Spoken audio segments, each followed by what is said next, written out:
Le général Moukoko, je regrette, a maintes fois été dans les mêmes tranchées que notre ennemi, le général Sassou Nguesso. C'est-à-dire du mauvais côté. Mais là n'est pas le problème. Bien sûr, je pense à lui.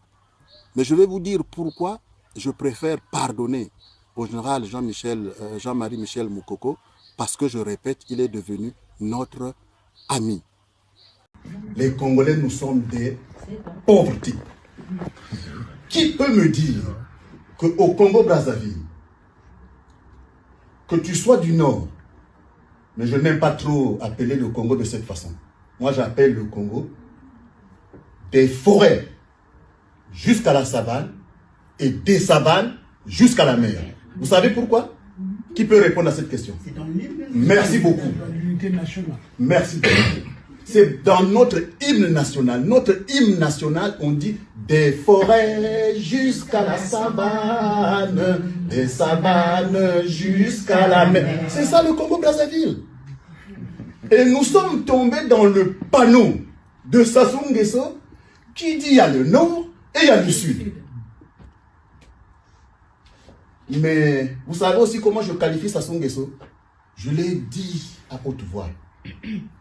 Urbi et Orbi, j'ai dit, le général Sassou Nguesso est congénitalement doté d'un petit cerveau doué pour le mal. Sassou Nguesso est un technocrate de la malfaisance. Il est capable de réfléchir sur un truc où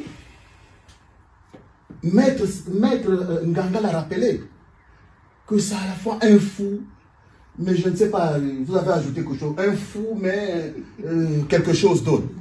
Il n'est pas fou. Il est congénitalement méchant. Il est né méchant. Vous savez, les politiques, en réalité, quand ils font la politique, on observe la société et on sait ce qui s'est passé dans ce pays. Hein? Ce qui est arrivé à Moukoko, c'était prévisible. On sait, c'est-à-dire qu'on sait. On sait ce qu'il faut faire au Congo. Mais c'est que les gens n'ont pas le courage de pouvoir y aller. On dirait qui était là qui dit il voudrait que le MPR s'efface. Mais le MPR s'est effacé de la vie politique de la RDC, c'est pas par les élections. C'est ça le problème de ce que nous avions ici dans notre pays. À quel moment au Congo, un président, il y a eu changement de régime par élection? Et dans quelles conditions? En 92. Mais il a fallu ici désarmer un président de la République pour que nous ayons ce qu'on entend par élection libre, démocratique et transparente. Sinon, dans les ciels du Congo, ça ne s'est jamais passé. Donc, nous savions ce qu'il faut faire.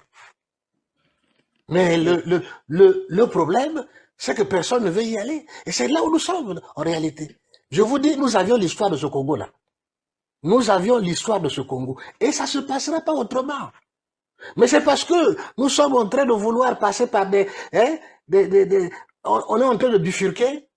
On est en train de, et c'est comme ça que les choses sont là. Mais sinon, la solution dans ce Congo, il y a l'histoire qui est là, qui nous enseigne, nous avions, et ça, les politiques le savent. Nous sommes là à la recherche des solutions. Mais je juge l'histoire de ce pays. Et je vois comment l'histoire de ce pays se passe. Et crois-moi, ça se passera conformément à l'histoire de ce pays. Peut-être, ça se passera conformément à l'histoire de ce pays. Parce que les élections de 92 qui ont été démocratiques, le président était désarmé. Donc, si vous voulez les élections libres, démocratiques et transparentes au Congo, il faut désarmer Sassou Nguesso. La différence entre les humains et les animaux, c'est que les animaux ne laissent jamais un idiot diriger la meute. Et c'est peut-être la plus grande honte de notre espèce. Nous sommes la seule forme de vie capable de remettre le commandement au pire d'entre nous. Le plus bruyant, le plus arrogant, le plus vide. Aucun loup ne suivrait un chef faible. Aucun lion ne suivrait un lâche. Mais les humains, eux, applaudissent, déifient et défendent ce qui devrait être ignoré. Le problème, c'est que lorsque l'intelligence se tait, la stupidité prend le trône. Et elle règne avec conviction. Les animaux suivent l'instinct, nous suivons les apparences. Ils suivent la force, nous suivons le discours. Ils reconnaissent le leadership et nous confondons le cri avec l'autorité. Les résultats sont prévisibles, un troupeau sage et une société perdue.